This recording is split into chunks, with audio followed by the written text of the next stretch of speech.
senhores cavalheiros, senhoras damas, Pac-Man Master 9 mais uma vez ainda vivo e atuante nessa conexão youtubística, senhores, no underground do YouTube Brasil. E nesse vídeo eu vou fazer uma introdução sobre civilização romana como um todo. Eu não sei, talvez esse vídeo se transforme numa série. E como esse é o primeiro, eu pretendo fazer uma espécie de introdução geral. Senhores, como um apaixonado pela história, Roma acaba sendo um centro de estudo, um foco central, principalmente para nós que somos descendentes. Roma, senhores, é a nossa grande mãe. E sabendo quem é a nossa mãe, senhores, nós saberemos quem somos. Logo de início eu quero dizer que esse é um vídeo longo e chato. Achei melhor, senhores, colocar o áudio apenas para que o foco fique no que eu estou falando. Então vocês podem minimizar e escutar como uma espécie de leitura e tal.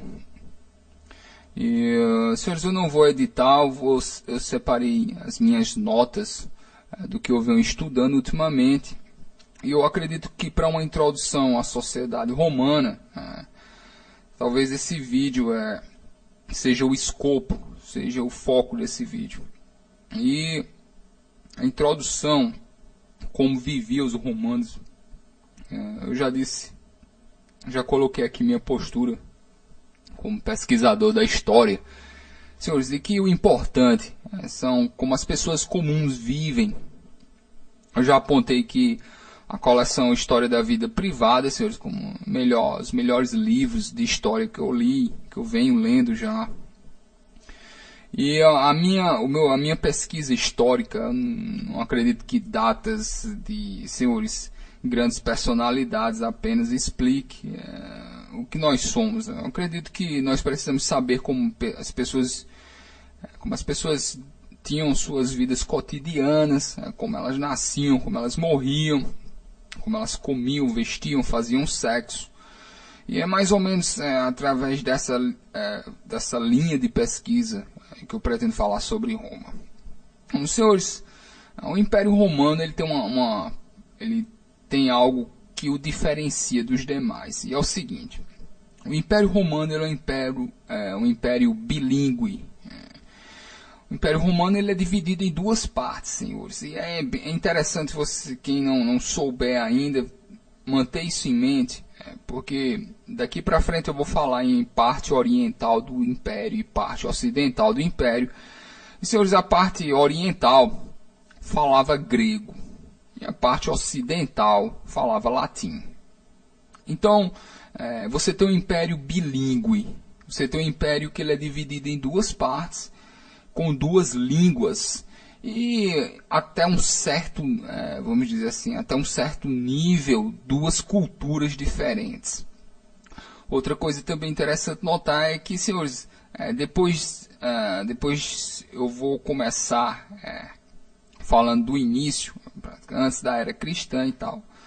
Mas lá pelo século I, pelo século II, a nova moral entra em jogo, os estoicos e tal. Você vê uma nova forma de comportamento aparecer.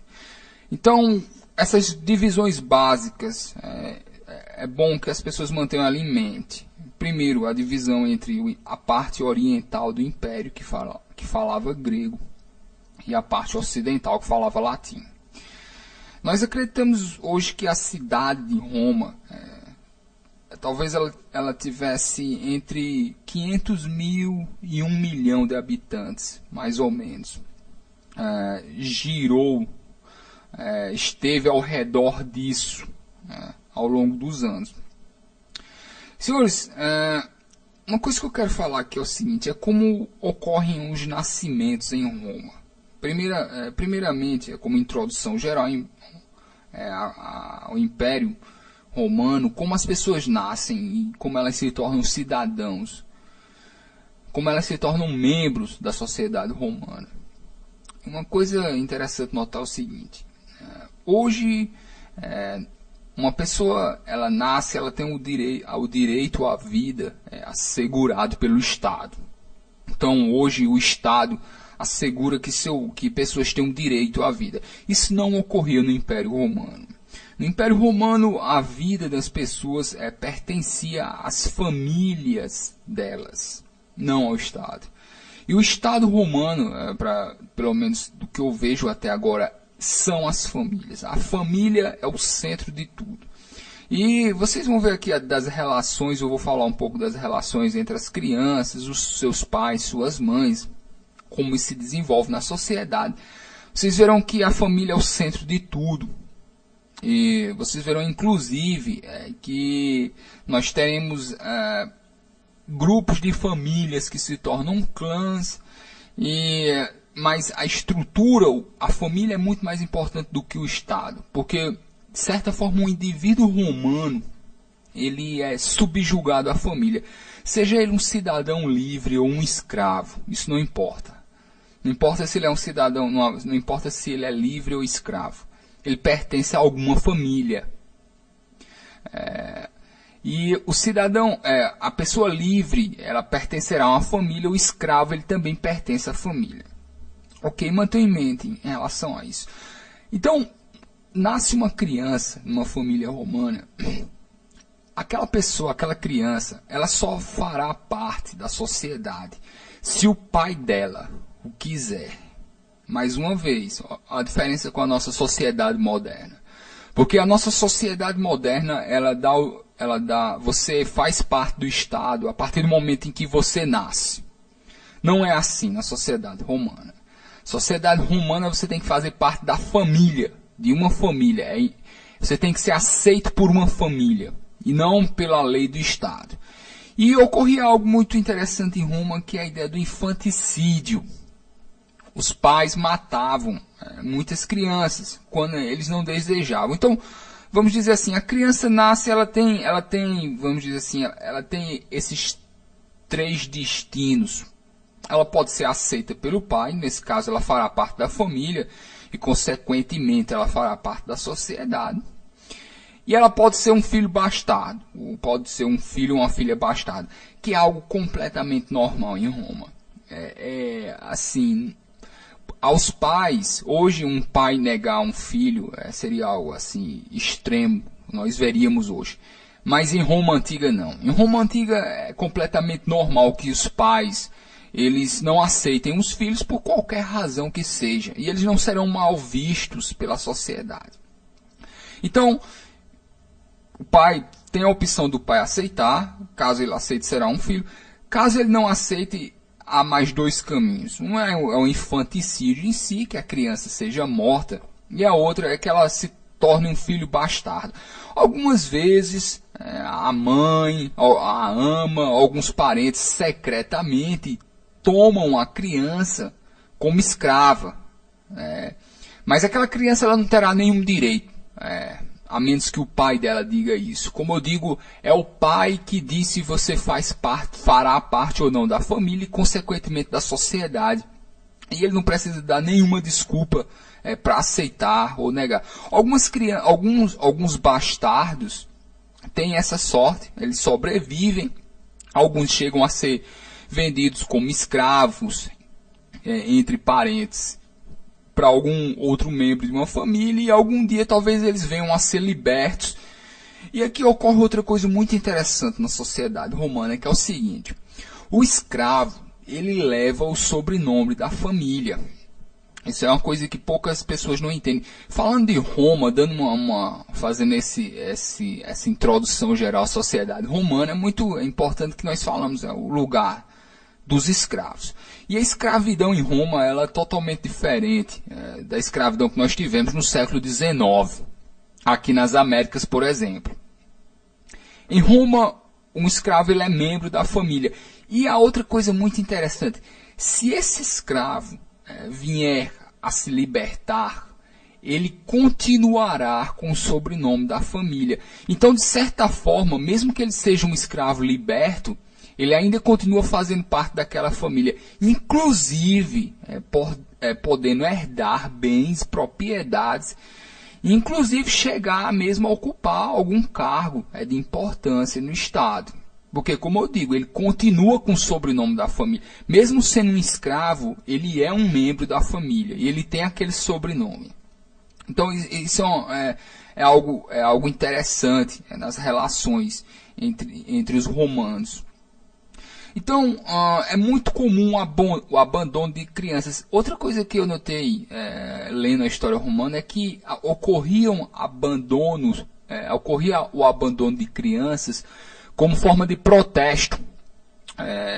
Algumas vezes quando um príncipe querido, quando alguém vamos dizer assim, alguma coisa dentro do Senado ocorria, crianças poderiam ser abandonadas. Isso ocorreu algumas vezes na porta das instituições como forma de protesto. Por exemplo, eu me lembro de uma vez que o Nero cometeu assassinato, quando o Nero matou a mãe. Eu me lembro que uma criança foi deixada dentro do Senado, abandonada. Essas coisas ocorriam também, como forma de protesto. Como eu digo, o abandono de crianças e o infanticídio em si, ele é completamente normal em Roma. Então, mas vamos dizer agora que a criança, o pai aceita a criança. Ou seja, a criança recebe o status de que ela faz parte daquela família. Como será a vida dessa criança? Como será a vida desse novo romano? Então, se uma família é rica, eu quero falar um pouco aqui da educação, que é o seguinte. Era raro que famílias ricas, que as mães amamentassem seus filhos. Existiam as amas de leite. E em Roma elas são chamadas de nutrizes. Então, geralmente uma criança, ela era entregue, estou falando de crianças aceitas, crianças que foram aceitas, que fazem parte da família, elas eram entregues aos cuidados de uma nutriz e de um pedagogo. Então existiam essas duas figuras na infância e na educação dos jovens romanos. Eles tinham nutrizes e pedagogos. A nutriz, uma outra coisa interessante notar, é que famílias ricas geralmente optavam que a nutriz fosse grega, para que as crianças aprendessem a falar grego desde criança.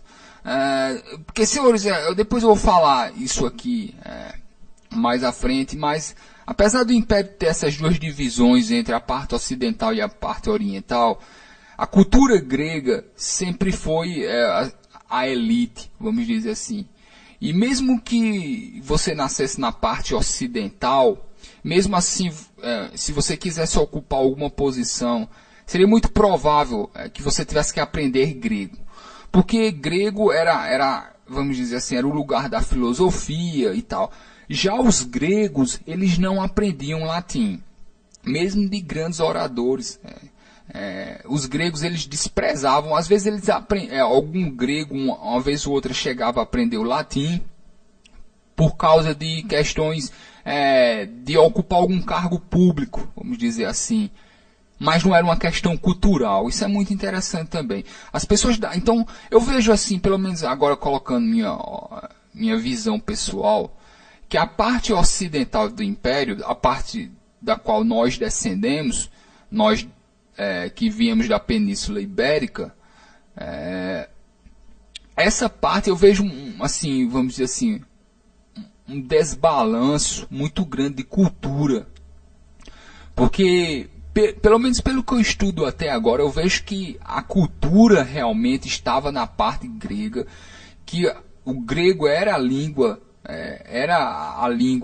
vamos dizer, que as pessoas cultas deveriam falar. E que o latim não. O latim era uma questão de Estado, era uma questão de emprego, vamos dizer assim. Era uma questão, o tipo outras pessoas que não falavam latim geralmente aprendiam para ocupar algum cargo, mas não tinha nada a ver com cultura. Cultura pertencia aos gregos. A cultura grega era, vamos dizer, era elite, os autores gregos e tal. Então, isso é muito interessante notar isso, senhores, porque vocês verão que nós teremos influências, vamos dizer assim, nós que somos descendentes, nós que somos latinos, nós vamos dizer assim, em termos de convivência, nós recebemos uma cultura, nós da Península Ibérica, da parte ocidental do Império e tal, mas isso nunca foi visto como uma alta cultura, vamos dizer assim. A alta cultura vinha daqueles que falavam grego. Tá, ok? Então mantenham isso em mente. Então, muitas vezes eles escolhiam que a nutriz fosse grega, para que a criança aprendesse a falar grego e tal. A nutriz dava de mamar, ensinava a criança a falar, e o pedagogo ensinava a criança a escrever. Então nós chamamos isso dentro do núcleo familiar romano, nós chamamos isso de vice-família. A vice-família era a nutriz, o pedagogo e os irmãos de leite, que são as crianças que dividiam a mesma nutriz. Então isso ocorre.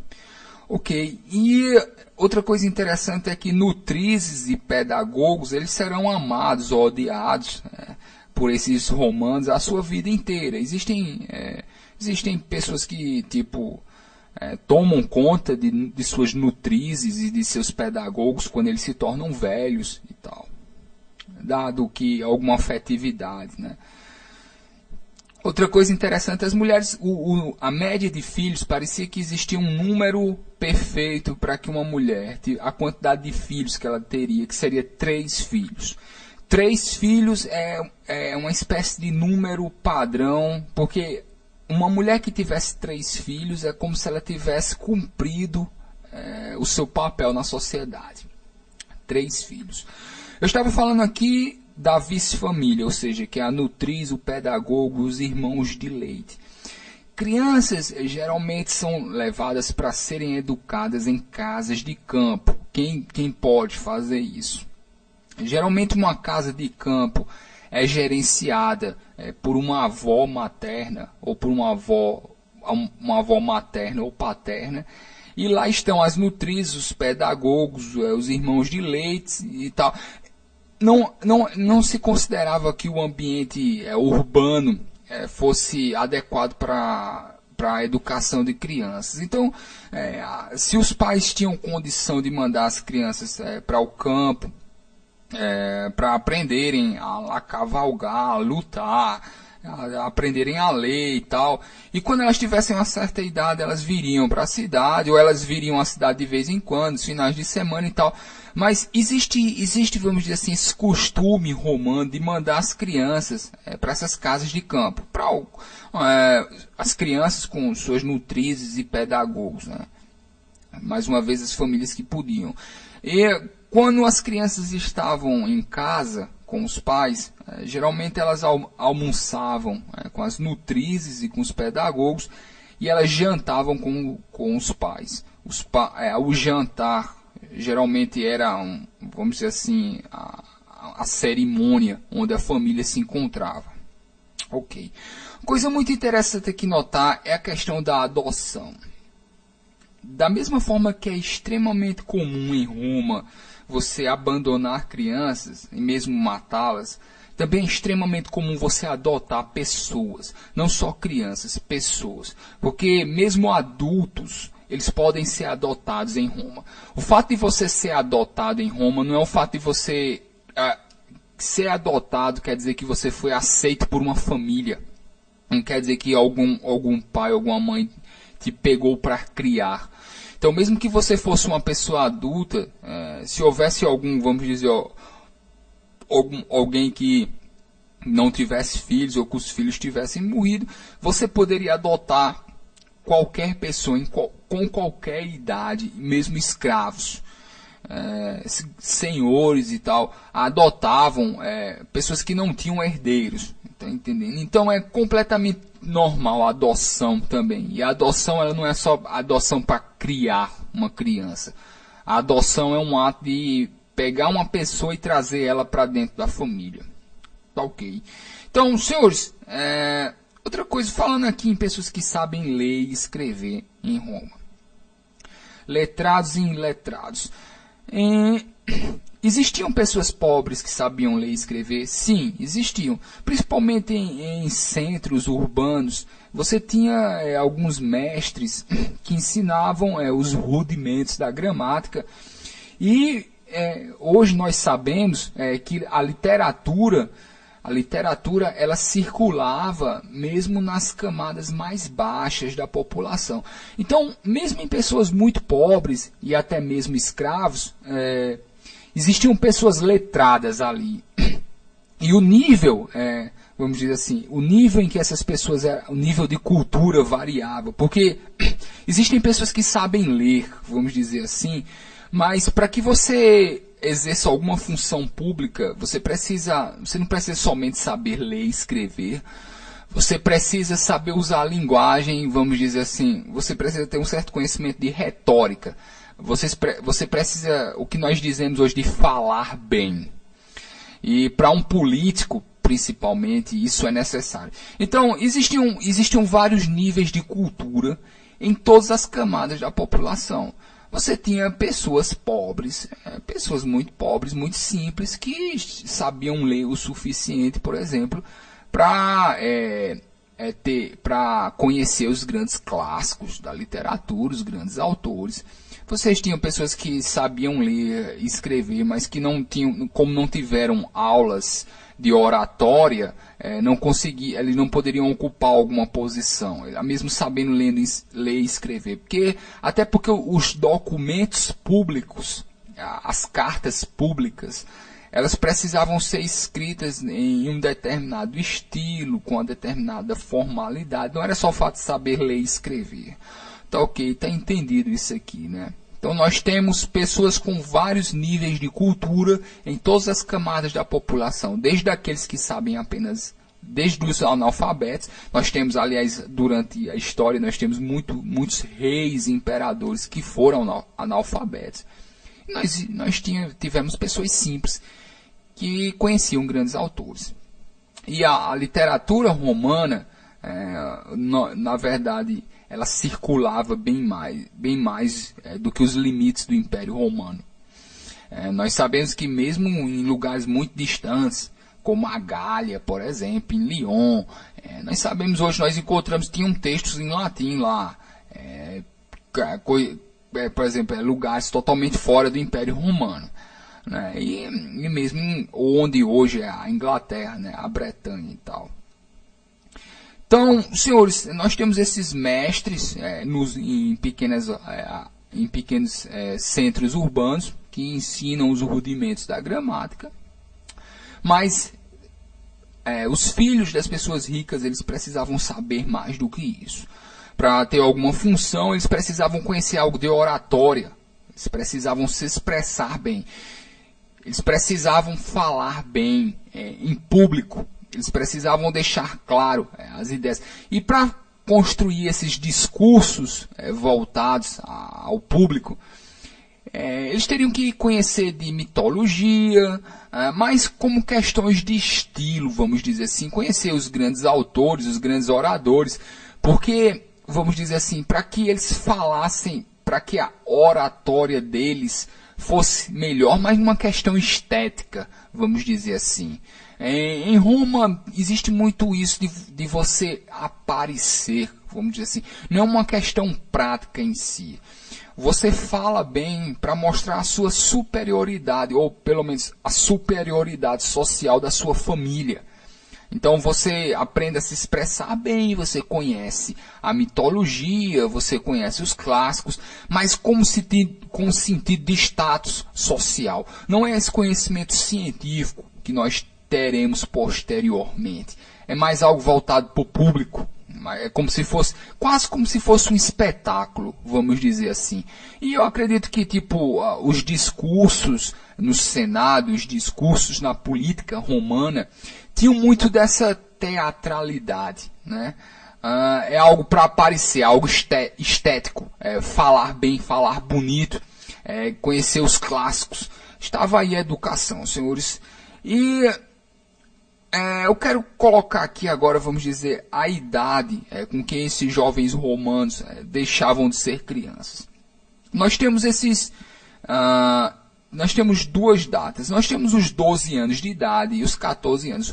Que é o seguinte, aos 12 anos de idade, meninos e meninas se separavam. Aos 12 anos de idade, era uma espécie de data limite para que a menina tivesse o casamento arranjado. Então, tipo, isso é quase um padrão, e para mim, isso, pelo menos pelo que eu conheço, isso durou muito tempo. Mesmo depois que o Império Romano caiu, a idade de 12 anos sempre pareceu um limite na antiguidade para deixar o casamento certo da menina. Então, aos 12 anos, a menina ela tem que ter um casamento. Ela continua vivendo com os pais, mas aos 12 anos, pelo menos por padrão, ela tem um casamento arranjado. E ela casa aos 14 anos. Aos 14 anos é uma data, vamos dizer assim, também padrão para que as meninas casem. Porque aos 14 anos de idade, ela já é uma mulher adulta. Aos 14 anos, a menina já é considerada ainda uma mulher adulta na sociedade romana. Então, aos 12 anos, escolhe o casamento, a união entre famílias. Ela continua vivendo com os pais. Aos 14 anos, ela casa. Tá ok. Aos 12 anos também, outra coisa interessante com relação aos gregos, que é o seguinte, uma diferença, que é o seguinte, meninos e meninas estudavam até os 12 anos. Geralmente aos 12 anos, a educação das meninas acabava, a menina ia voltar para ter uma educação para casa, e o menino ele poderia continuar a educação. Você pode dizer assim que isso é, vamos dizer assim, isso é uma injustiça, mas nós temos que levar em consideração que isso não ocorre em nenhuma outra parte do mundo.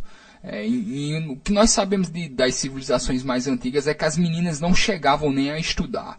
Mas em Roma não. Em Roma elas estudavam até os 12 anos, inclusive com escolas mistas. Escolas, quer dizer, algo extremamente moderno. Os romanos faziam. E tipo, não queria dizer, obviamente, que a menina precisava parar de estudar aos 12 anos, mas aos 12 anos a educação de meninos e meninas se diferenciava. E algumas mulheres estudavam a vida toda, inclusive tinham mestres pagos pelos seus maridos. E tipo, isso ia de família para família, tá ok? E, senhores, mais uma vez, aos 16 anos agora, eu vou colocar a data em que os meninos assumem o que nós chamamos de idade viril, em que, senhores, eles se tornam homens, vamos dizer assim, aos 16 anos. E nós temos relatos de pessoas com 17 anos de idade já ocupando funções muito altas. Isso ocorreu no Império também. Então, aos 16 anos, o menino ele já era adulto. A mulher mais cedo ainda. A mulher aos 14 já era adulta. Aos 16, então isso quer dizer que tipo, nós temos relatos aí de pessoas com 17 anos já podendo mandar matar pessoas dentro da lei, da ordem do Estado. Assumindo cargos, dependendo da família, assumindo cargos muito altos mesmo, assim, mais uma vez dependendo do círculo em que essas pessoas nasceram, né? Mas aqui tem um paradoxo que é interessante. Apesar de você ter pessoas com 16 anos, homens com 16 anos, que já são considerados adultos, ao mesmo tempo ocorria algo peculiar a Roma que não tinha em nenhum outro império. Que é o seguinte, nós temos essa expressão pai de família, até hoje. Inclusive nós herdamos essa expressão dos romanos, pai de família. Um pai de família não é como nós entendemos hoje, que é uma pessoa que tem uma esposa e um filho. Pai de família em Roma era a pessoa que tomava conta da família inteira. E para que você fosse um pai de família, assim, você nunca poderia ser um pai de família enquanto seu pai estivesse vivo. Isso é muito interessante em Roma, porque isso não existia na Grécia. Isso não existia na Grécia, isso não existia talvez na parte oriental do Império toda. Em Roma, enquanto seu pai estiver vivo, Você nunca terá liberdade total. Você não é um pai de família. O pai de família, na verdade, é o pai da família. Vocês estão entendendo mais ou menos. E uma coisa muito interessante que é o seguinte. A idade legal para pedir empréstimos em dinheiro em Roma é 25 anos de idade. Então quer dizer o seguinte, ninguém com menos de 25 anos de idade pode pedir empréstimos. Mas se o seu pai for vivo, você não poderá pedir empréstimos enquanto ele for vivo. Você pode ter 40 anos de idade, você pode ter 50 anos de idade. Se seu pai for vivo, quem tem que pedir empréstimo é ele, não você. Isso é muito interessante. Então nós temos uma sociedade extremamente patriarcal. E uma sociedade em que, ao mesmo tempo em que jovens de 14 e 16 anos são considerados adultos, pessoas de 14 e 16 anos têm filhos, cumprem funções no Estado, matam pessoas, vão para a guerra. Mas ao mesmo tempo você nunca você nunca vai ter total controle sobre si mesmo, vamos dizer assim, enquanto seu pai for vivo. Até porque seu pai pode mandar, ele pode matar você se por qualquer razão. Isso é outra coisa também, uma peculiaridade. Que senhores, as pessoas em Roma, elas estão totalmente nas mãos dos pais, da família. Inclusive com relação à vida delas. Um pai, ele pode matar um filho. Isso é legal em Roma. E ele não só pode matar um filho, como ele pode matar o filho de alguma filha. Geralmente isso ocorria quando uma filha tinha um filho não desejado. Fora do casamento, o pai também poderia ir lá, o pai dela podia ir lá e matar a criança. Tá ok. No caso dos estudos aqui, senhores, voltando à parte da educação, eu disse aqui que o centro é retórica e oratória, coisas que você estuda para aparecer, para falar bem perante o público. Não é uma coisa que tem tanta, não são estudos que tem tanta, vamos dizer assim, não é científico como nós entendemos ciência hoje em dia. Não serve para construir coisas. Os romanos estudam para falar bem e por causa de status social. O romano ele estuda por causa de status. Eu diria primordialmente isso. Ele estuda pelo status da família dele. Ele tem cultura para se diferenciar das outras pessoas e para mostrar de onde ele vem, quem é a família dele e tal. A educação romana serve para isso, ok? Muito a ver com o status social. E mais uma vez, senhores, retórica. Nós temos o caso aí da retórica. Vocês conhecem, senhores, um grande nome, senhores, que é o Cícero. Devia se pronunciar Cícero, né? Mas como nós falamos aqui Cícero, eu vou ficar falando Cícero. O Cícero, por exemplo, ele tinha a posição dele na política romana porque ele era um grande orador. Né? E, tipo assim, era um orgulho para os políticos que viviam ao redor dele ter uma pessoa como ele, porque aquilo como eu digo, você ter o dom da oratória, ser um grande mestre, senhores, dos discursos, dos diálogos, das discussões. Senhores, é tudo voltado para a palavra. E voltado para a palavra numa esfera pública. Sempre relacionado ao status da família, principalmente. Senhores, mais uma vez aqui, esses jovens aqui, nós estamos aqui falando de a educação do jovem romano, como ele nasce, a relação deles com a família. Ok. Existe uma coisa peculiar, quando eu estava estudando aqui a juventude romana, que é o seguinte. Jovens de famílias ricas, eles faziam essas pequenas reuniões, que era chamada de Collegia Juvenum, reunião de jovens, que, senhores, nada mais eram do que grupos, quase gangues. E, senhores, é incrível, existem pessoas que dizem que a história não se repete. A história não se repete.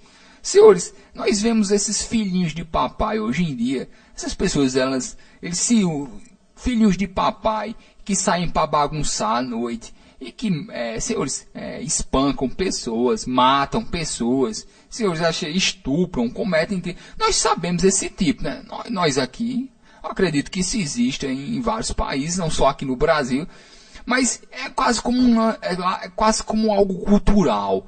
Que jovens de famílias ricas se reúnam para fazer algum tipo de vandalismo e tal. E é engraçado porque isso existia desde Roma Antiga. Em Roma Antiga já era comum essas reuniões de jovens ricos que saíam à noite. Senhores que estupravam, que batiam, senhores, que torturavam. Às vezes era comum eles arrombarem a casa de uma prostituta, algum grupo. Eram quase como gangues de famílias ricas, né? E era quase, senhores, vamos dizer assim, algo cultural quase em Roma. E é incrível como isso existe até hoje, né? Como eu digo. E existem pessoas dizendo que padrões de comportamento não se repetem. Não é que não se repete, talvez eles nunca deixem desistir. Achei muito interessante isso, inclusive porque Nero fazia muito isso quando era jovem. E, senhores, isso geralmente ocorria antes deles casarem, porque tipo, a partir do momento que ele casava, se adotava uma vida totalmente diferente. Mas para os meninos principalmente, do período, vamos dizer assim, a partir dos 16 anos até a data em que eles casassem, dos 16 até a data em que eles casassem, eles tinham esse período que lembraria a nossa adolescência e que, senhores, era geralmente algo que estava relacionado, tipo prostituição, né, uso de drogas, então era cultural, era normal que os jovens passassem por esse período em que eles frequentam. Existe esse bairro chamado Suburra. Suburra era um bairro de Roma, o lugar onde ficavam, senhores, as prostitutas e tal, vários bordéis e tal. Então os jovens frequentavam muito lá antes de casarem, né? Perfeitamente normal dentro da cultura romana e tal.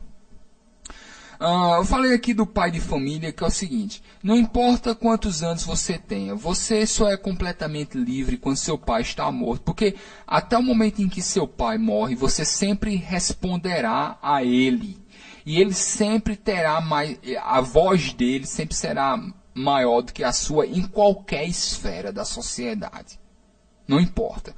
Então, tipo, eu tenho mulher e filhos, e eu posso, e meu filho pode chegar, inclusive, a se tornar adulto e ter mulher e filho, mas eu nunca vou deixar de responder ao meu pai. Meu pai sempre será autoridade enquanto ele estiver vivo, inclusive nos assuntos políticos. Tá ok? Então, ser um pai de família, para os romanos, na verdade, é ser o pai da família, ou pai de famílias. Né? Você tem essa figura do pai de famílias, que ele manda na família dele e ele manda em todas as famílias dos filhos deles. Tá ok. Senhores, eu acredito que isso já dá mais ou menos uma visão de como os romanos, como é o nascimento, a educação das crianças e o ambiente familiar, como eles, começo de casamento e tal. Senhores, é só uma introdução mais ou menos de como é a vida em Roma.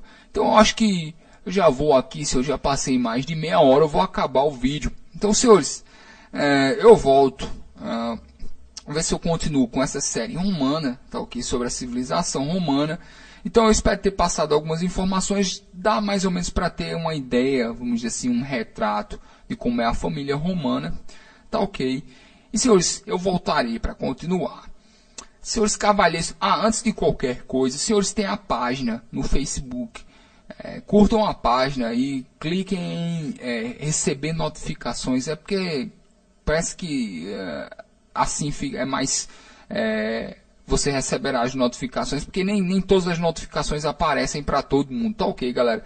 Então lembrem de curtir a página, porque lá na página eu também vou fazer upload de fotos, música, talvez eu encontre alguma coisa. E tipo, toda a mídia que não é vídeo, geralmente eu estou postando lá. Então os senhores acompanhem lá também pela página, tá ok? Lembre de clicar em obter notificações, eu acho que é isso. E senhores, eu paro por aqui. Eu fico, senhores, eu vos deixo com os romanos. Senhores cavalheiros, senhoras damas, se cuidem.